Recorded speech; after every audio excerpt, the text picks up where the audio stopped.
ഞാൻ മനസ്സിലാക്കിയ ഒരു പ്രധാനപ്പെട്ട ആസ്പെക്ട് എന്ന് പറഞ്ഞാൽ നമ്മുടെ കേരളത്തിലെ വിദ്യാർത്ഥികൾക്ക് പഠിക്കാനറിയില്ല ഞാൻ വിമർശിക്കല്ല. സത്യത്തിൽ നമ്മളിപ്പോൾ BEd പോയ സമയത്ത് പഠിക്കാനറിയില്ല എന്ന് പറഞ്ഞാൽ ശരിക്കും നമ്മളാണ് പഠിക്കുന്നത്. അവർക്ക് ഭയങ്കര കഴിവായിരിക്കും. ഏതിൽ? റോഡ് മെമ്മറൈസേഷന് ഭയങ്കര കഴിവായിരിക്കും അവർക്ക്. നമ്മൾ BEdന്റെ കൂട്ടത്തിൽ ഇരിക്കുകയാണെങ്കിൽ തന്നെ നമ്മൾ മലയാളീസ് പഠിക്കാനിരിക്കുക എന്നുള്ളത് എക്സാമിൻ്റെ തലേന്ന് അല്ലെങ്കിൽ അതിൻ്റെ തലേന്ന്, ഇതിൻ്റെ അപ്പുറത്തേക്ക് നമ്മൾ പഠിക്കാനിരിക്കുന്നില്ല. പക്ഷെ അവർക്ക് കിട്ടുന്ന സെയിം സ്കോർ എന്ത് ചെയ്യുന്നുണ്ട്? നമുക്ക് കിട്ടുന്നുണ്ട്. അവർ ചെയ്യുന്നത് റോഡ് മെമ്മറൈസേഷനാണ്. ഈ റോഡ് മെമ്മറൈസേഷനാണ് ഏതിൽ കൂടുതൽ വേണ്ടത്? ഒരു JRFന്റെ ഇതിൽ റോഡ് മെമ്മറൈസേഷൻ എന്നുള്ളത് കുറച്ച് കൂടുതൽ വേണമെന്നുള്ളത് പലപ്പോഴും PG പഠിച്ചുകൊണ്ടിരിക്കുകയാണ്, BEd പഠിച്ചുകൊണ്ടിരിക്കുകയാണ്, അതിൻ്റെ കൂടെ പഠിക്കാൻ പറ്റില്ല. അപ്പോൾ അസ്ലമിൻ്റെ ഒരു പഠന മെജോറിറ്റി നടന്നിട്ടുള്ളത് ഒരു BEd ചെയ്തുകൊണ്ടിരിക്കുകയാണ്. അത്യാവശ്യം ഒരു ഹെക്റ്റിക് അക്കാഡമിക് ഷെഡ്യൂൾ. എങ്ങനെയാണ് മറ്റൊരു അക്കാഡമിക് ഷെഡ്യൂളിൻ്റെ കൂടെ ഈ ഒരു UGC നെറ്റ് പ്രിപ്പറേഷൻ കൂടി ബാലൻസ് ചെയ്യുന്നത്?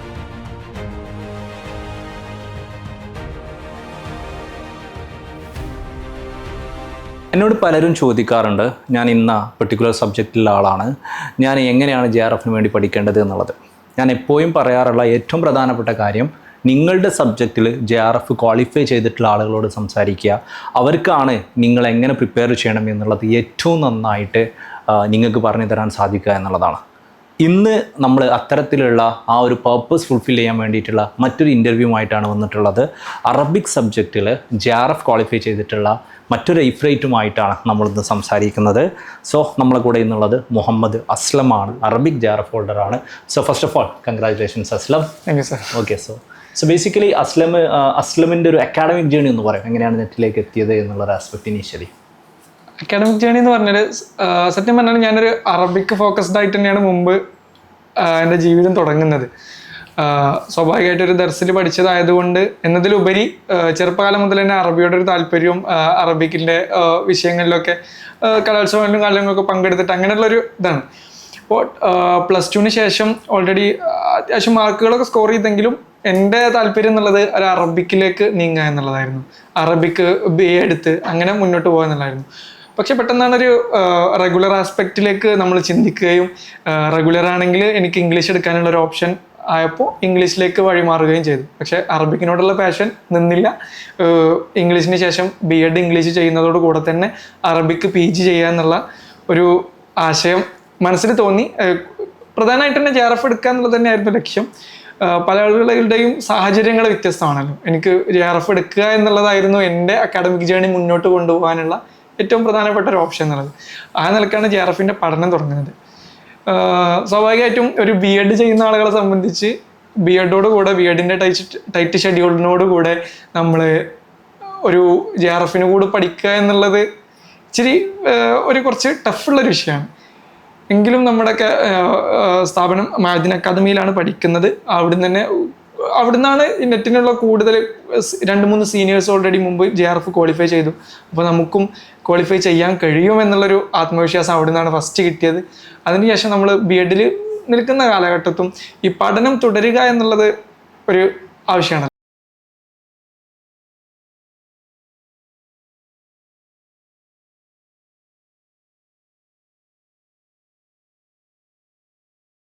BEd ജോയിൻ ചെയ്ത ഉടനെ തന്നെ നമ്മൾ BEdൽ ഫോക്കസ് ചെയ്യുന്നതിൽ അതോടുകൂടെ തന്നെ പ്രധാനമായിട്ടും ഈ JRFന്റെ ആസ്പെക്റ്റ് അറബിക്കിൽ JRF നേടുക എന്നുള്ളതും അറബിക്കിൻ്റെ ലിറ്ററേച്ചർ പഠിക്കുക എന്നുള്ളതൊരു താല്പര്യമായി കൂടെ കൊണ്ടുവരണം എന്നുള്ളതാണ്. അപ്പോൾ BA അറബിക്ക് പഠിക്കാത്ത ഒരാളെ സംബന്ധിച്ച് ലിറ്ററേച്ചർ നേടിയെടുക്കുക എന്നുള്ളത് കുറച്ച് ടഫാണ്. കൊടുത്ത ബാച്ചിൽ ഞാനുണ്ടായിരുന്നു, 50 ആളുകളുടെ കൂട്ടത്തിൽ ഞാനുണ്ടായിരുന്നു. അവിടെ നമ്മളൊരു ബേസിക് ഉണ്ടാക്കിയെടുത്തപ്പോൾ എന്താണ് ഇതിൽ പഠിക്കേണ്ടത് എന്നുള്ളൊരു സംഗതി അവിടുന്ന് കിട്ടി ഫസ്റ്റായിട്ട്.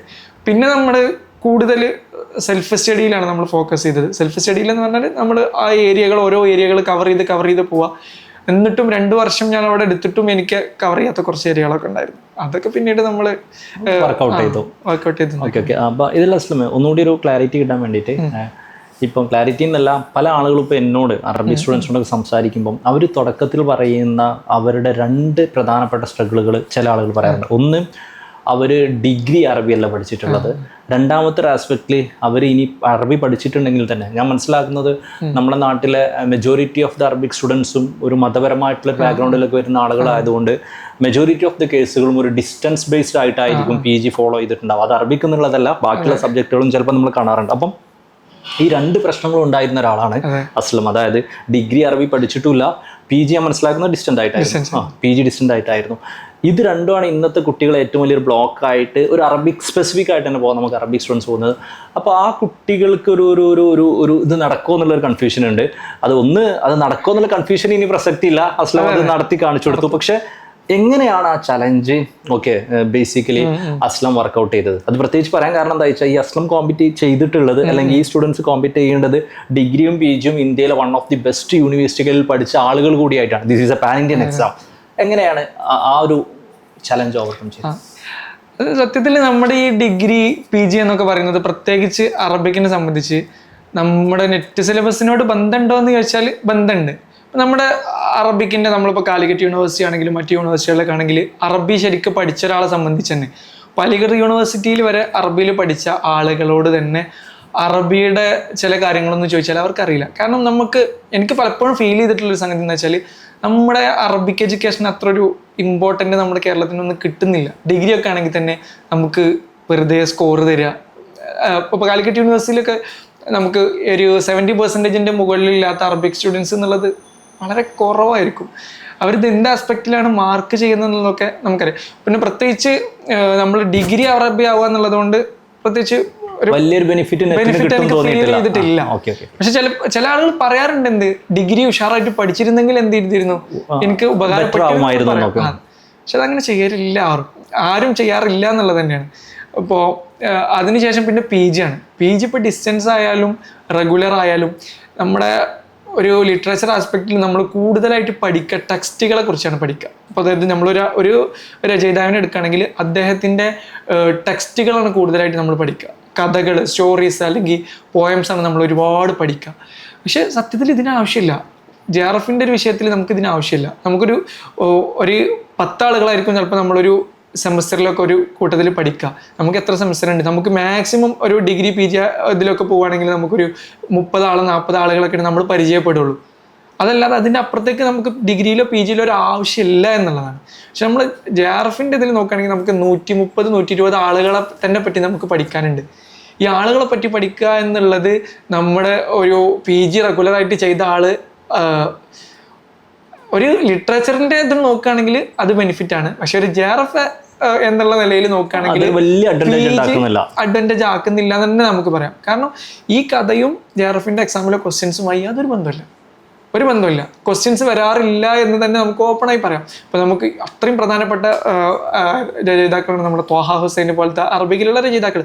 ഇവരുടെയൊക്കെ കഥകൾ നമ്മൾ പഠിക്കും. പക്ഷേ ഈ കഥകളിലെ ഇംഗ്ലീഷ് ലിറ്ററേച്ചറിൽ ചോദിക്കുന്ന പോലെ കഥകളിലുള്ള കഥാപാത്രങ്ങളെക്കുറിച്ചോ മറ്റോ ഒന്നും എവിടെ ഡിസ്കസ് ചെയ്യില്ല. അറബിക്കിൻ്റെ ക്വസ്റ്റ്യൻ പേപ്പറിൽ നമുക്ക് കാണാൻ കഴിയില്ല എന്നുള്ളത് തന്നെയാണ് ഏറ്റവും വലിയ ബെനിഫിറ്റും. അതുകൊണ്ട് തന്നെയാണ് അറബിക്ക് കോമ്പറ്റീഷൻ കൂടുന്നത്. കാരണം നമുക്ക് കട്ട് ഓഫ് വരുന്നത് 230 ആണല്ലോ.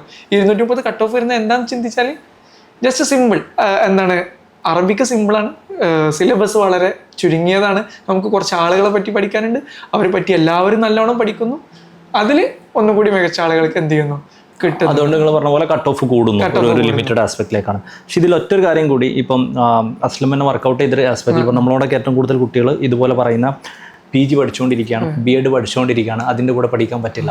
അപ്പോൾ അസ്ലമിൻ്റെ ഒരു പഠന മെജോറിറ്റി നടന്നിട്ടുള്ളത് ഒരു BEd ചെയ്തുകൊണ്ടിരിക്കുകയാണ്. അത്യാവശ്യം ഒരു ഹെക്റ്റിക് അക്കാഡമിക് ഷെഡ്യൂൾ. എങ്ങനെയാണ് മറ്റൊരു അക്കാഡമിക് ഷെഡ്യൂളിൻ്റെ കൂടെ ഈ ഒരു UGC നെറ്റ് പ്രിപ്പറേഷൻ കൂടി ബാലൻസ് ചെയ്തത്? അത് ബാലൻസിങ് എന്ന് പറഞ്ഞാൽ അതൊക്കെ നമ്മൾ തീരുമാനിക്കുന്ന പോലെയാണ്. സമയം കണ്ടെത്തുക എന്നുള്ളതൊക്കെ നമുക്കറിയാം. പുറത്തൊരു യൂണിവേഴ്സിറ്റിയിൽ പഠിക്കുന്ന ഒരാളെ സംബന്ധിച്ചിടത്തോളം, ഞാൻ അലിഗഡ് യൂണിവേഴ്സിറ്റിയിലാണ് പഠിച്ചിരുന്നത്. അവിടുത്തെ ഒരു സിറ്റുവേഷൻ എന്ന് പറഞ്ഞാൽ ഒരു അറൗണ്ട് 25 സ്റ്റുഡൻസ് മാത്രമാണ് മലയാളികളായിട്ടുള്ളത്. നമ്മുടെ മലയാളി സർക്കിളിൽ നമ്മൾ അങ്ങ് എന്തായി പോകും. പ്രത്യേകിച്ച് വളരെ കുറച്ച് ആളുകളുള്ള സമയത്തൊക്കെ നമ്മൾ ഒരുമിച്ച് നടക്കുക, അങ്ങനത്തെ ഒരു ഇതിലേക്ക് നമ്മൾ മാറും. സ്വാഭാവികമാണ്. നമ്മളൊരു കൾച്ചറൽ ഇതുണ്ടാകുമ്പോൾ, കണക്ഷൻ ഉണ്ടാകുമ്പോഴാണല്ലോ നമുക്ക് മുന്നോട്ട് പോകുന്നത്. അത്തരത്തിൽ ഞാൻ നടന്നിട്ടുണ്ടെങ്കിലും എൻ്റെ കൂടെയുള്ളവരുടെ സപ്പോർട്ട് അതിൽ പറയാൻ കഴിയും. അതിന് നമ്മളുടെ ലക്ഷ്യങ്ങൾ ആദ്യം അവരുടെ മുമ്പിൽ ക്ലിയർ ആക്കി കൊടുക്കണം എന്നുള്ളതാണ്. നമ്മുടെ കൂടെയുള്ളവരൊരു പ്രധാനപ്പെട്ട ഒരു ഇതാണല്ലോ, ഘടകമാണ് നമ്മുടെ വിജയത്തിലൊക്കെ. നമ്മൾ അവരുടെ മുമ്പിൽ ലക്ഷ്യങ്ങൾ ക്ലിയർ ആക്കി കൊടുക്കുക ഫസ്റ്റായിട്ട്. ഞാൻ അതാണ് ഫസ്റ്റ് ചെയ്തത്.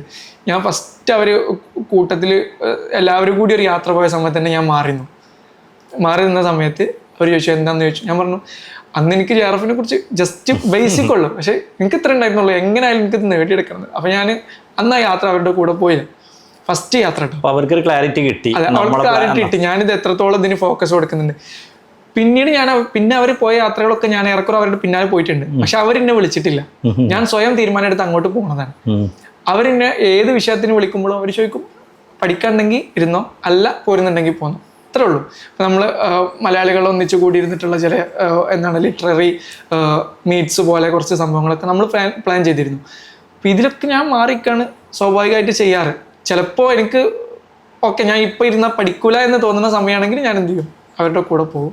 അല്ലാന്നുണ്ടെങ്കിൽ എന്ത് ചെയ്യും, ഇതൊന്നും ഞാൻ എൻ്റെ ഒരു സാധനമായിട്ട് പറയല്ലേ, അവരുടെ കൂടെ സപ്പോർട്ട്. അപ്പോൾ അവർ ചായ എടുക്കാൻ പോകുമ്പോൾ എന്താണ് നീ എന്താ നീ മാത്രം എന്താ പോരാത്ത് എന്ന് ചോദിച്ചാൽ തീരുന്ന പ്രശ്നമുള്ളൂ. നമ്മളെ മനസ്സൊക്കെ അത്രേ ഉള്ളൂ, നമ്മൾ പോകും. പക്ഷെ അവരുടെ സപ്പോർട്ട് കിട്ടുന്നത് നമ്മളെ പിയേഴ്സിനോട് കൂടെ നമ്മൾ എന്ത് ചെയ്യാം, അതിന്റെ ക്ലാരിറ്റി കൊടുക്കുന്നില്ല. പിന്നെ അത് കഴിഞ്ഞിട്ടാണെങ്കിലും B.Ed കഴിഞ്ഞിട്ട് ഇവിടെ എത്തിയിട്ടാണെങ്കിലും ഞാൻ മാത്സിന്റെ നമ്മളൊരു ദർശി സിസ്റ്റം പഠിക്കുമ്പോൾ നമുക്കറിയാം എന്തായാലും ഉച്ച വരെ അല്ലെങ്കിൽ വൈകുന്നേരം വരെ ക്ലാസ് ഉണ്ടാവും. ഇവിടെയും കൂടെ നമ്മൾ 3 സ്റ്റുഡൻസിനെ ഒന്നിച്ചാണ് JRF നേടിയത്. നമ്മൾ കൂട്ടത്തിലുള്ള നമ്മുടെ ബാച്ചിൽ 3 ആളുകൾ ഒരുമിച്ചാണ് JRF നേടിയത്. ഈ 3 ആളുകളുടെ JRFന്റെ പിന്നിൽ ഇവിടുത്തെ ടീച്ചേഴ്സിൻ്റെയും അതുപോലെ ഇവിടുത്തെ പിയർ ആയിട്ടുള്ള സ്റ്റുഡൻസിൻ്റെയും വലിയൊരു ഇതുണ്ട്. കാരണം നമ്മുടെ ക്ലാസ് നമുക്ക് വേണ്ടിയിട്ട് അഡ്ജസ്റ്റ് ചെയ്ത് തരും. അതായത് ഉച്ച വരെ ഇപ്പോൾ വൈകുന്നേരം വരെ ക്ലാസ് നീളേണ്ടതാണെങ്കിൽ നമുക്ക് ഇടയിൽ കിട്ടുന്ന ടീ ബ്രേക്കിൽ കാര്യങ്ങളിലൊക്കെ 1 hour ടീ ബ്രേക്ക് ഉണ്ടെങ്കിൽ നമ്മൾ സ്റ്റുഡൻസിനോട് പറഞ്ഞാൽ അവർ ഓക്കെയാണ്. നമ്മളതൊരു 20 minutes അല്ലെങ്കിൽ 15 minutes ഉള്ളിൽ ടീ ബ്രേക്ക് എടുത്ത് വന്ന് പിന്നെ ബാക്കിയുള്ള ഉച്ചയ്ക്ക് ശേഷമുള്ള ക്ലാസ് നമ്മൾ മുന്നോട്ട് കൺവേർട്ട് ചെയ്തിട്ട് നമുക്ക് ഉച്ചയ്ക്ക് ശേഷം ഫുള്ളായിട്ട് ഫ്രീ ആക്കി തരിക എന്നുള്ളതാണ് ടീച്ചേഴ്സിൻ്റെയും അവിടുത്തെ പിയേഴ്സിൻ്റെയും. അപ്പം അക്കാഡമിക്കിൻ്റെ കൂടെ വേറൊരു അക്കാഡമിക്സിൻ്റെ കൂടെ നമ്മളിത് മാനേജ് ചെയ്യുക എന്നുള്ള കാര്യത്തിൽ ഞാൻ മനസ്സിലാക്കുന്നത് എല്ലാ ടീച്ചേഴ്സ് ആണെങ്കിലും പിയേഴ്സ് ആണെങ്കിലും നമ്മളൊരു ക്ലാരിറ്റി ഇതിലിപ്പം ഇൻസ്റ്റിറ്റ്യൂട്ടിലെ സപ്പോർട്ടുകൾ, സ്റ്റുഡൻസിൻ്റെ സപ്പോർട്ടുകൾ, ടീച്ചേഴ്സിൻ്റെ സപ്പോർട്ടുകൾ പറഞ്ഞു. ഞാനൊക്കെ എപ്പോഴും പറയാറുണ്ട് നമ്മളെല്ലാവരുടെയും വിജയങ്ങൾ ഒരുപാട് ആളുകളുടെ വിയർപ്പുകളാണ്, ഒരുപാട് ആളുകൾ ഇതാണ്. അപ്പം അങ്ങനെ അസ്ലം ആലോചിക്കുമ്പം ഇപ്പം അസ്ലമിൻ്റെ വിജയത്തിന് പിന്നിലുള്ള കീ ആയിട്ടുള്ള ആളുകളായിട്ട് കുറച്ച് ആളുകളെ മെൻഷൻ ചെയ്യാം. മേ ബി അത് അസ്ലമിൻ്റെ ഫാമിലി ആയിരിക്കാം, അസ്ലമിൻ്റെ ഉസ്താദുമാരായിരിക്കാം, ടീച്ചേഴ്സ് ആയിരിക്കാം, സുഹൃത്തുക്കളായിരിക്കാം. അങ്ങനെ അസ്ലമിന് ഈ ഒരു വിജയത്തിൻ്റെ ഒരു ഗ്രാറ്റിറ്റ്യൂഡ് എക്സ്പ്രസ് ചെയ്യുമെന്ന് ഫീൽ ചെയ്യുന്നത് ആരൊക്കെയാണ്? ഗ്രാറ്റിറ്റ്യൂഡ് എക്സ്പ്രസ് ചെയ്യണം എന്നുള്ളത് പ്രധാനമായിട്ടും നമ്മുടെ സ്ഥാപനത്തിൻ്റെ നേതൃത്വം. ഖലീൽ ബുഖാരി തങ്ങൾ നിങ്ങൾക്ക് അറിയായിരിക്കും. അവർ നമ്മുടെ ഒരു സ്റ്റുഡൻറ്റിനെ ഇപ്പോൾ നമ്മളൊരു മത ഇൻസ്റ്റിറ്റ്യൂട്ടിലാണ് പഠിക്കുന്നത് എന്നുള്ള ആസ്പെക്റ്റിലല്ല, നമുക്ക് എവിടൊക്കെ എത്തിപ്പിടിക്കാൻ പറ്റുമോ അവിടൊക്കെ എത്തിപ്പിടിക്കണം എന്നുള്ള ഒരു ഇതിൻ്റെ ആ ഒരു കൺസെപ്റ്റിൽ കൊണ്ട് നടക്കുന്നതാണ്. അപ്പോൾ നമുക്കറിയാം ഒരുപാട് ലോകയാത്രകളൊക്കെ ചെയ്തിട്ട് അപ്പോൾ ഓരോ യൂണിവേഴ്സിറ്റി ചെയ്യുമ്പോഴും ഓരോ മാറ്റങ്ങൾ കാണുമ്പോൾ അത് ഇവിടെ എങ്ങനെ നടപ്പാക്കാം. ഇപ്പോൾ ഈ JRFനെ കുറിച്ച് ഉസ്താദ് അറിഞ്ഞ മുതൽ നമ്മുടെ ജാബിർ ഖാലിദൊക്കെ ഇഫറിൻ്റെ സ്റ്റുഡൻസ് ആയിരുന്നു, ഇവിടെ മഴദിലും കഴിഞ്ഞവരാണ്. അവരൊക്കെ ഒരുമിച്ചാണ് JRF എടുത്തത്. ഇതേപോലെ ഞങ്ങൾക്ക് 3 ആൾക്ക് ഒരുമിച്ച് കിട്ടിയ പോലെ അന്നൊരു 2 ആൾക്ക് അതിനുശേഷം 2 ആൾക്ക് ഒരുമിച്ച് മഴദിലും ഇങ്ങനെ JRF കിട്ടി പോകുന്നു. അപ്പോൾ അന്ന് ഉസ്താദ് എല്ലാവർക്കും ഇതിന് ഉസ്താദ് എത്രത്തോളം നമുക്ക് സപ്പോർട്ട് തരുന്നു എന്നുള്ളത് തന്നെയാണ്. ഇപ്പോൾ ഒരു മത ഇൻസ്റ്റിറ്റ്യൂട്ടിനെ സംബന്ധിച്ച് ബാക്കിയുള്ള ഇൻസ്റ്റിറ്റ്യൂട്ട് പലപ്പോഴും കുട്ടികൾക്ക് സപ്പോർട്ട് കിട്ടില്ല. നമുക്ക് എന്താണ് നമ്മുടെ ഏറ്റവും വലിയ നേതൃത്വം തന്നെ നമുക്ക് സപ്പോർട്ടാണ്. അതുകൊണ്ട് അതിൻ്റെ കൂടെയുള്ള ഉസ്താദ്മാരൊക്കെ സപ്പോർട്ടാണ്. പിന്നെ കൂട്ടത്തിൽ എടുത്തു പറയേണ്ടത് എൻ്റെ സ്ഥാപനം ഞാൻ എജു പാർക്കിൽ നിന്നാണ് പഠിച്ചിരുന്നത്. അവിടുത്തെ ഓരോ ഉസ്താദ്മാരും ഷിഹാബ് അലി ഉസ്താദ് ആവട്ടെ, അബൂബക്കർ ഉസ്താദ്, ഇങ്ങനെ ഒരുപാട് ആളുകളുണ്ട്. ഇവരൊക്കെ ഞാൻ B.Edന് പുറത്ത് പോയിരിക്കുകയാണ്. അവർക്കറിയാം ഞാൻ B.Ed ആണ് ചെയ്യുന്നത്. പക്ഷെ അവർ വിളിക്കുമ്പോൾ ചോദിക്കും എന്താ ഈ JRF എടുക്കണ്ടേ? ഈ ഇടക്കിടക്കുള്ള ചോദ്യങ്ങൾ മതി, നമുക്ക് ചില ചോദ്യങ്ങൾ കിട്ടിയാൽ മതി. ഇടക്കിടക്ക് നമ്മുടെ മൈൻഡിന് ഒരു ഉത്തരം ഒരു ചോദ്യങ്ങൾ കിട്ടിയാൽ മതി. ഇനി എന്ത് എന്നുള്ള ചോദ്യം ഉണ്ടല്ലോ.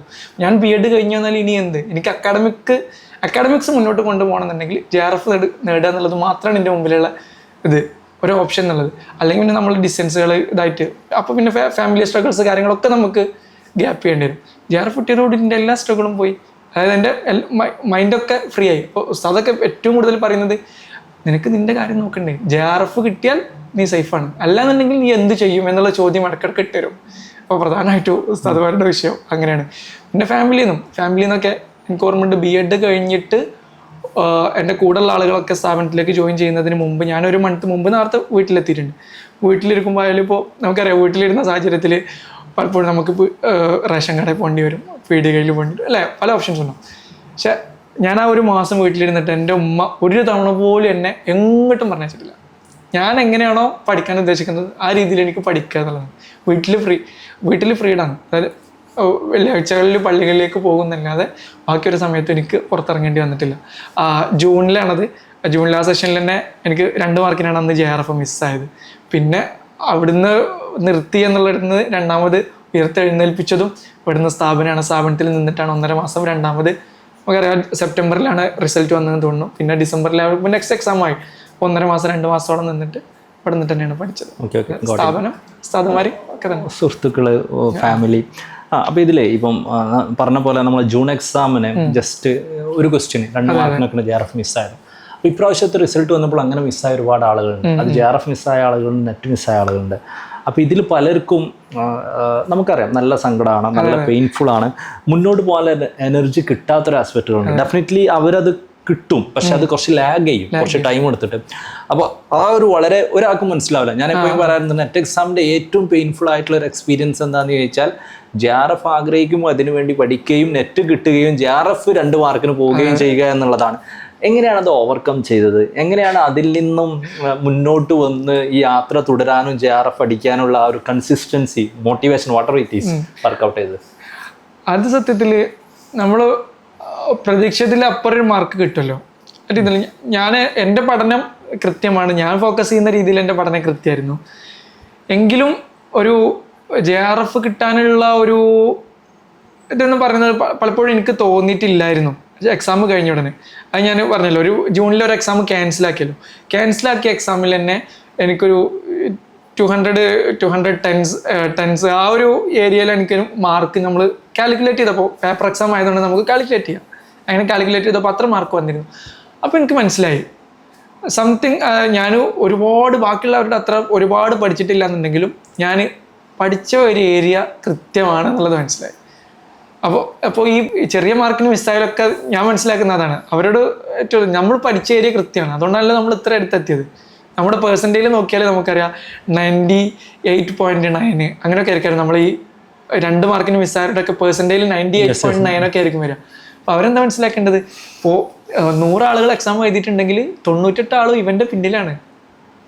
ഇനി നമ്മളൊരു ചെറിയ ഒരു ചവിട്ടടി നമ്മൾ മുന്നോട്ട് വെച്ചാൽ നമുക്ക് കിട്ടും. അതിനനുസരിച്ച് പിന്നോട്ട് പോയാൽ, നമ്മൾ പഠിക്കുന്നില്ല എന്ന് വെച്ച് പിന്നോട്ട് പോയാൽ അത് നമ്മൾ തളർത്തേ ചെയ്യുള്ളൂ. അതിൽ ഏറ്റവും വലിയ ഉദാഹരണം നമ്മുടെ ഷെവീൽ സാർ ഇപ്രാവശ്യം JRF കിട്ടിയ. അപ്പോൾ അവർക്ക് അത്യാവശ്യം ഗ്യാപ്പ് ഉണ്ടായിരുന്നു, 10-12 മാർക്കിൻ്റെ ഗ്യാപ്പായിട്ട് ഉണ്ടായിരുന്നു തോന്നുന്നുണ്ട് മുമ്പത്തെ എക്സാമിൽ. പക്ഷെ അവരിടുന്ന എഫേർട്ട് എന്ന് പറഞ്ഞാൽ എനിക്കറിയാം, അത് നമ്മൾ കോൺസ്റ്റൻ്റ്ലി ടോക്ക് ചെയ്യുന്നതാണ്. അവരിടുന്ന എഫേർട്ട് എന്ന് പറഞ്ഞാൽ ഒരു എക്സാമിന് ഇട്ട സെയിം എഫേർട്ട് നെക്സ്റ്റ് എക്സാമിന് അവരിടുന്നുണ്ട്. അതായത് എനിക്കറിയാം എന്നുള്ളതിൽ എന്ത് ചെയ്യുന്നില്ല, നിർത്തുന്നില്ല, കുറയുന്നില്ല. അവർക്കറിയാം, നമുക്കറിയാം സ്വന്തമായിട്ടൊരു ബിസിനസ് കൊണ്ടുനടക്കുന്ന ആളാണ്. ആ ബിസിനസ് കൊണ്ടുനടക്കുന്നതിൻ്റെ ഇടയിൽ അവർ ഇങ്ങനെ ഒരു സാധനം ചെയ്യണമെന്നുണ്ടെങ്കിൽ അപ്പോൾ നമുക്കത് ഊഹിക്കാവുന്നതുള്ളൂ എത്രത്തോളം എഫേർട്ട് അതിൻ്റെ ഇടയിൽ ഉണ്ടാവും എന്നുള്ളത്. പിന്നെ ഇതന്നെ നമ്മളതിൻ്റെ കിട്ടിയാലുള്ള ആഫ്റ്റർ എഫക്ട്സ് ചിന്തിച്ചാൽ മതി. ഇതുകൊണ്ട് നമ്മൾ ലക്ഷ്യം വെച്ചിട്ട് ഇവിടെ നിർത്തി പോകണം. പലപ്പോഴും ഇൻസ്റ്റാഗ്രാമിലൊക്കെ വീഡിയോ കാണില്ലേ, കഥകളൊക്കെ കാണല്ലോ, ഡിഗ് ചെയ്തിട്ട് അവിടെ തന്നെയായിരുന്നു ആ ഒരു ഇത് മാത്രമേ ഉള്ളൂ. നമ്മൾ അതിൽ തന്നെ ഉള്ളൂ. നമ്മൾ കൂടുതൽ ആളുകളുടെ നമ്മൾ സംസാരിക്കാൻ ഒരാളുണ്ടാക്കുക എന്നുള്ളത് പ്രധാനമാണ്. നമ്മളെ വിഷയങ്ങൾ പറഞ്ഞാൽ നമുക്ക് സപ്പോർട്ട് ചെയ്യുന്ന ഒരാളെങ്കിലും നമ്മൾ ഉണ്ടാക്കുക. അവർ നമ്മുടെ കോൺസ്റ്റന്റ്ലി സപ്പോർട്ടർ ആവണം. ഒരിക്കലും എന്ത് ചെയ്യരുത്, തളർത്തുന്ന ഒരാളായി മാറരുത്. ഓക്കെ. സോ ഇനി അവസാനത്തിരുന്നുണ്ടെന്ന് അറബിക്കിൽ ഇപ്പം കഴിഞ്ഞ കുറച്ച് കാലങ്ങളായിട്ട് ഇന്ത്യയിൽ നമുക്ക് നോർമലി ഏതൊരു എക്സാമിനും ഒരു സബ്ജക്ട് സ്പെസിഫിക് ആയിട്ട് ഒരു അഡ്വാൻറ്റേജ് നമുക്ക് പറയാൻ പറ്റില്ല. പക്ഷേ ചില സബ്ജക്റ്റുകൾക്ക് ഇപ്പോൾ വരുന്നുണ്ടെന്ന് തോന്നുന്നു. ഇപ്പോൾ ഫോർ എക്സാമ്പിൾ പൊളിറ്റിക്കൽ സയൻസ് ഒക്കെ ഇപ്പോൾ ക്വാളിഫൈ ചെയ്യുന്ന മലയാളികൾ കമ്പാരിറ്റീവ്ലി കുറവാണ്. അതിൻ്റെ റീസൺ എന്താണെന്ന് ചോദിച്ചാൽ ഈ ഡൽഹി ബേസ്ഡ് ഒക്കെ ഒരുപാട് ആളുകൾ സീരിയസ് ആയിട്ട് സിവിൽ സർവീസിന് പ്രിപ്പയർ ചെയ്യുകയും മലയാളികളും ഉണ്ടാവും. ഇവരൊക്കെ കുറേ നെറ്റ് എഴുതുകയും അവർ one of the best coaching കിട്ടിയ ആളുകളായിരിക്കും. അതുകൊണ്ട് അതുപോലെ കഴിഞ്ഞ ഈ ഒരു എക്സാമിനൊക്കെ ഫീൽ ചെയ്തിട്ടുള്ള ഒരു ആസ്പെക്ട് ഈ അറബിക്കിലും ഈ ഒരു ആസ്പെക്ട് ഉണ്ടെന്ന് തോന്നും. കാരണം നിങ്ങൾ നേരത്തെ പറഞ്ഞ പോലെ കേരളം ആസ് എൻ ആസ്പെക്ട് അറബിക്കിന് ഭയങ്കരമായിട്ടൊരു ഇത് കൊടുക്കുന്ന ഒരു സ്റ്റേറ്റ് അല്ല. പക്ഷെ എനിക്ക് തോന്നുന്നു ചില നോർത്ത് ഇന്ത്യൻ സ്റ്റേറ്റുകളിൽ UP-കളിലൊക്കെ ഭയങ്കരമായിട്ടുള്ള ഫേമസ് ആയിട്ടുള്ള പല അറബിക് ഇൻസ്റ്റിറ്റ്യൂട്ടുകൾ ഉണ്ടെന്നാണ് എനിക്ക് തോന്നുന്നത്. ഒരുപാട് ഡീറ്റെയിൽസ് അറിയില്ല. അപ്പോൾ അവിടെയുള്ള കുട്ടികൾ കുറച്ചൊരു മെജോറിറ്റി ക്വാളിഫൈ ചെയ്യുന്ന ലെവലിലേക്ക് മാറുണ്ടെന്ന് തോന്നി. ഇതിൽ അൾട്ടിമേറ്റ്ലി ഇത് ഇത്രയേ ഉള്ളൂ, ആരാണ് ഏറ്റവും നന്നായിട്ട് സ്ട്രക്ചേർഡ് പഠിക്കുക അവർ ക്വാളിഫൈ ചെയ്യും. അത് UP ആയതുകൊണ്ടോ കേരള ആയതുകൊണ്ടോ ഒന്നുമല്ല. അപ്പൊ അങ്ങനെയുള്ള ഇപ്പോൾ പുതിയ കുട്ടികൾക്ക്, ചെറിയ അറബി കുട്ടികൾക്ക് അങ്ങനെ ചെറിയൊരു ഇൻസെക്യൂരിറ്റി ഫീൽ ചെയ്ത് തുടങ്ങുന്നുണ്ട്. അതായത് ഇപ്പോൾ അറബി ഭയങ്കര ടഫാവുന്നുണ്ട്, കാലങ്ങളായിട്ടുള്ള വലിയ സിസ്റ്റമായിട്ടുള്ള ജിയോബർത്ത് ഇങ്ങനെയൊക്കെയുള്ള ഡിഫറെൻ്റ് ആയിട്ടുള്ള ഇൻസ്റ്റിറ്റ്യൂട്ടുകൾക്കൊക്കെ ഇൻസ്റ്റിറ്റ്യൂട്ടുകൾ അവിടെ പഠിക്കുന്ന പ്രയോറിറ്റി ഉണ്ട്. ഈ കേരളത്തിലെ നമ്മൾ ഈ ഒരു സിസ്റ്റം വെച്ചിട്ട് നമ്മൾ എങ്ങനെയാണ് അവരുമായിട്ട് കോമ്പീറ്റ് ചെയ്യുക എന്നുള്ളൊരു സംഭവമുണ്ട്. ഇതിലെന്താണ് ഒരു ടേക്ക്, ഇതെങ്ങനെയാണ് വർക്കൗട്ട് ചെയ്യുന്നത്?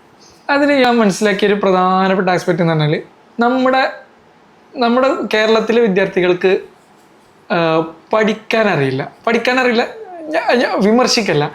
സത്യത്തിൽ നമ്മളിപ്പോൾ BEd പോയ സമയത്ത് പഠിക്കാനറിയില്ല എന്ന് വെച്ചാൽ ശരിക്കും നമ്മളാണ് പഠിക്കുന്നത്.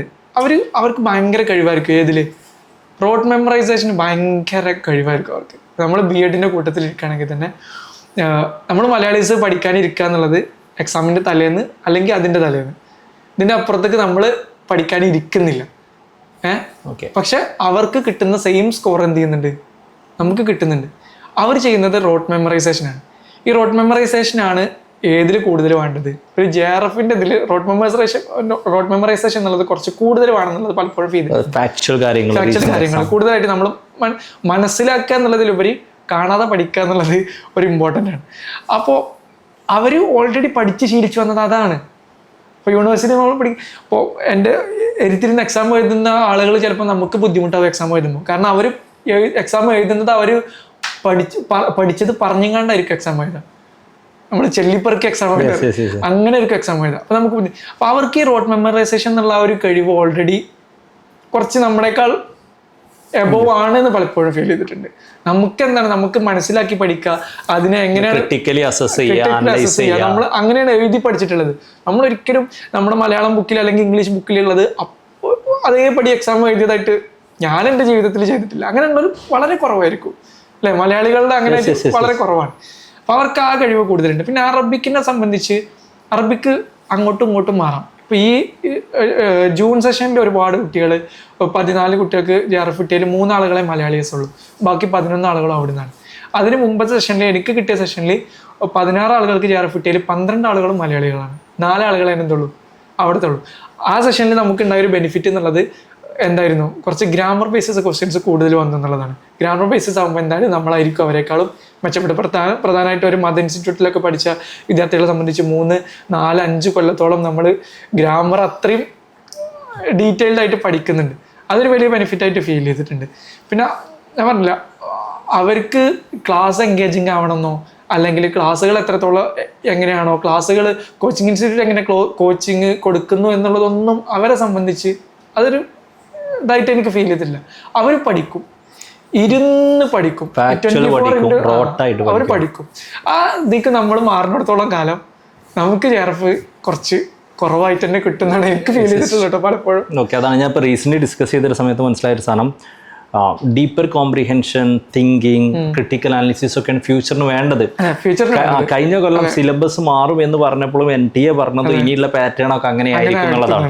നമ്മളെ നാട്ടിലെ എക്സാമുകളും സിസ്റ്റംസും ഒക്കെ കുറെ അതിലേക്ക് മാറിക്കൊണ്ടിരിക്കുന്നുണ്ട്. UGC മാറിയിട്ടില്ല എന്നുള്ളത് മാത്രമല്ല, റീസെൻ്റ്ലി ആ പഴയ ഫോമിലേക്ക് ഭയങ്കരമായിട്ടുള്ള ഫാക്ച്വൽ ഫോമിലേക്ക് പോകണം. അത് അറബിക്ക് മാത്രമല്ല, പൊളിറ്റിക്കൽ സയൻസ് ആണെങ്കിലും സൈക്കോളജി ആണെങ്കിലും അപ്പൊ അതുകൊണ്ട് നിങ്ങൾ നേരത്തെ പറഞ്ഞതിന് പോയിന്റ് എന്താ വെച്ചാൽ, പരീക്ഷയ്ക്ക് ചോദിക്കുന്നത് പഠിക്കാനുള്ള ഒരു കപ്പാസിറ്റി നമ്മൾ ഉണ്ടാക്കേണ്ടിയിരിക്കുന്നു. അത് അതിലൊരു ഇമ്പോർട്ടൻ്റ് ആയിട്ടുള്ള ഒരു ആസ്പെക്ട് ആണെന്നുള്ളത്. കാരണം അപ്പോഴാണല്ലോ ഇതിൽ നമുക്കൊരു വിജയിക്കാൻ പറ്റുക. സോ ടുവാർഡ്സ് എൻഡ് എങ്ങനെ ഉണ്ടായിരുന്നു EIFR എക്സ്പീരിയൻസ്? എങ്ങനെയാണ് EIFR ഈ ഒരു പ്രിപ്പറേഷനിൽ ഹെൽപ്ഫുൾ ആയത്? EIFR പലർക്കും പല രൂപത്തിലായിരിക്കും അല്ലേ? അതെ, ഒരാൾ കാണുന്ന രൂപത്തിലാവില്ല EIFRനെ പറ്റുന്നത്. എനിക്ക് EIFRന്ന് കിട്ടിയതെന്ന് പറഞ്ഞാൽ ഭയങ്കര നല്ലൊരു ടീമിനെ കിട്ടി. ഒരു ടീം എന്ന് പറഞ്ഞാൽ നമ്മളൊരു 10-15 സ്റ്റുഡൻസ് ഹാപ്പി ലേണിംഗ് എൻവറോൺമെൻ്റ് ആണല്ലോ EIFRന്റെ തീം തന്നെ. അപ്പം അങ്ങനത്തെ ഒരു എൻവറോൺമെൻറ്റ് നമ്മളൊരു 10-15 ആളുകൾ കൂടിയിട്ട് ഇൻറ്റൻഷനലി ഉണ്ടാക്കിയെടുത്തു എന്ന് തന്നെ നമുക്ക് പറയാം. നമുക്ക് ഏറ്റവും ഇതാണല്ലോ. അപ്പോൾ എൻ്റെ JRFന് ഏറ്റവും കൂടുതൽ ബെനിഫിറ്റ് ആയിട്ടുള്ളത് ആ ഒരു ടീമിൻ്റെ കൂടെ കൂടി എന്നുള്ളത് മാത്രമാണ്. അതായത് എനിക്ക് കിട്ടിയ ഒരു നോളജിൻ്റെ ഒരു 80% ഞാൻ അവരിൽ സമർപ്പിക്കും, ആ ടീമിന് സമർപ്പിക്കും. ഇപ്പം ഞാൻ സ്വന്തമായിട്ട് ഉണ്ടാക്കിയെടുത്ത് അവർക്ക് ആ ടീമിൽ ഡിസ്കസ് ചെയ്യാൻ വേണ്ടി ഞാൻ സ്വന്തമായിട്ട് ഉണ്ടാക്കിയെടുത്തതായാലും അല്ലെങ്കിൽ അവർ ഡിസ്കസ് ചെയ്തതിലൂടെ എനിക്ക് കിട്ടിയതായിട്ടുള്ള നോളജ് ആണ് എൻ്റെ നോളജിൻ്റെ അധികം. ലാസ്റ്റ് സെഷനിൽ എനിക്ക് കിട്ടിയ സെഷനിൽ നമ്മുടെ ആ ടീം അത്ര വർക്കൗട്ട് ചെയ്തിട്ടില്ല എന്നുണ്ടെങ്കിലും അതിൻ്റെ മുമ്പത്തെ സെഷനിൽ വേണ്ടിയിട്ട് നമുക്ക് ആ വർക്കൗട്ട് ചെയ്ത ആ സാധനം തന്നെ നമ്മുടെ കയ്യിലുണ്ട്, നമ്മൾ അതിന് വേണ്ടി ഉണ്ടാക്കി വെച്ചതും കാര്യങ്ങളൊക്കെ ഉണ്ട്. എന്നെ നമുക്ക് ജയ്ഫർ ഏറ്റവും കൂടുതൽ ഉപകാരപ്പെട്ടത് ആ ഒരു രീതിയിലാണ്. ജയ്ഫർ പല രീതിയിലും നല്ല രീതിയിൽ ടൈം ഉള്ള ഒരാളെ സംബന്ധിച്ച്, അതായത് വേറെ അക്കാഡമിക് ആസ്പെക്റ്റ് ഒന്നും ഫോളോ ചെയ്യുന്നില്ല, അല്ലെങ്കിൽ ഇപ്പോൾ ഞാൻ അറബിയാണ് ഇത് ചെയ്യുന്നുണ്ടെങ്കിൽ അറബി PG ചെയ്യുന്ന ഒരാളെ സംബന്ധിച്ചൊക്കെ ജയ്ഫർ ഭയങ്കര ഉപകാരപ്പെടും. കാരണം രാവിലെ സുബഹി മുതൽ ക്ലാസ്, മഗ്രിബിക്കേഷൻ ക്ലാസ് ഒക്കെ ആണല്ലോ, എന്താണ് രാത്രി ആയാലും ക്ലാസ് അങ്ങനെ പോകുന്നവരെ സംബന്ധിച്ച് ജയ്ഫർ എന്താണ് ഭയങ്കര സെറ്റപ്പാണ്. കാരണം നമുക്ക് ഒരു എന്താണ് ടൈം കിട്ടുന്നു, രാവിലെ ക്ലാസ് എടുക്കുന്നു, നമുക്ക് പിന്നെ ഉച്ചവരെ വൈകുന്നേരം വരെ ഫ്രീ ആണ്. ആ ടൈമിൽ നമുക്കത് റിപ്പീറ്റ് ചെയ്യാം, സാധനം ചെയ്യാം അല്ലേ. അപ്പോൾ അങ്ങനെ എന്നെ സംബന്ധിച്ച് ഞാൻ വേറെ അക്കാഡമിക് ആസ്പെക്റ്റ് ഫോളോ ചെയ്ത് പോകുന്ന ഒരാളായതുകൊണ്ട് എനിക്ക് പലപ്പോഴും ഈ ഒരു ടീമിൻ്റെ കൂടെ, ഈ ടീം എന്ന് പറഞ്ഞാൽ നമ്മൾ ഞായറാഴ്ച ഇരുന്നാൽ എനിക്ക് ഓർമ്മയുണ്ട് 14 മണിക്കൂറൊക്കെ ഡെയിലി ഡിസ്കസ് ചെയ്ത സമയങ്ങളുണ്ട്. ഇത് വെറുതെ പറയല്ല, നമുക്ക് കൂടുതൽ ഷമീൽ സാറിനോട് ചോദിച്ചറിയാം. സുബീക 5 മണിക്ക് സാറിൻ്റെ ക്ലാസ് കയറും, 5 മണിക്ക് ക്ലാസ് കയറിയില്ല 6:15 ക്ലാസ് തീർന്നു കഴിഞ്ഞാൽ നമ്മൾ ഒരു 15 മിനിറ്റ് കാൽ ചായക്ക് ഗ്യാപ്പ് ഇടും. പിന്നെ ഒരു 7 മണിക്ക് തുടങ്ങിയാൽ 8:30-9 മണി വരെ, പിന്നെ ഒരു 1/2 മണിക്കൂർ ചായക്ക് ഗ്യാപ്പ്, 10-12 വരെ ചോറിന് ഗ്യാപ്പ്, 2:30 മുതൽ വീണ്ടും തുടങ്ങും, വൈകുന്നേരം ചായക്ക് ഗ്യാപ്പ്, വൈകുന്നേരം വീണ്ടും, അങ്ങനെ 14 മണിക്കൂർ. ഇത് ചില ദിവസങ്ങളിലൊക്കെ 14 മണിക്കൂർ വരെ ഡിസ്കസ് ചെയ്ത സമയങ്ങൾ ഉണ്ടായിട്ടുണ്ട്. അപ്പം നമുക്ക് കംഫർട്ടായിട്ടുള്ളൊരു ഏരിയ കിട്ടി എന്നുള്ളത് തന്നെയാണ് എന്നെ സംബന്ധിച്ച് ജയ്ഫറിൽ ചേർന്നതിന്. ജയ്ഫറിൻ്റെ കോച്ചിങ്ങിൽ ചേർന്നത് എനിക്ക് ഭയങ്കരമായിട്ട് ഞാൻ പറയുന്നത് ഓക്കെയാണ്, സെറ്റാണ്, ഞാൻ ചേർന്നതിൽ ഓക്കെയാണ്. ഏത് നിലയ്ക്ക് എനിക്ക് ഒരു ടീമിനെ കിട്ടിയതാണ്. പിന്നെ മെറ്റീരിയൽസ് ഒക്കെ ഓൾറെഡി നമ്മൾ എല്ലാ മെറ്റീരിയൽസും ഫോക്കസ് ചെയ്യുന്നത് പോലെ തന്നെ ജയ്ഫറിൻ്റെ മെറ്റീരിയൽസ് ഒക്കെ കിട്ടിയിട്ടുണ്ട് എന്നുള്ളതൊക്കെ ഒരു കൺഗ്രാജുലേഷൻസ് അസ്ലം. ഒരുപാട് കാര്യങ്ങൾ ആളുകൾക്ക് വേണ്ടി പറഞ്ഞതിന്. ഓക്കെ, കൂടുതൽ ഉയരങ്ങളിലെത്തട്ടെ. ഇൻഷാ അല്ലാഹ്.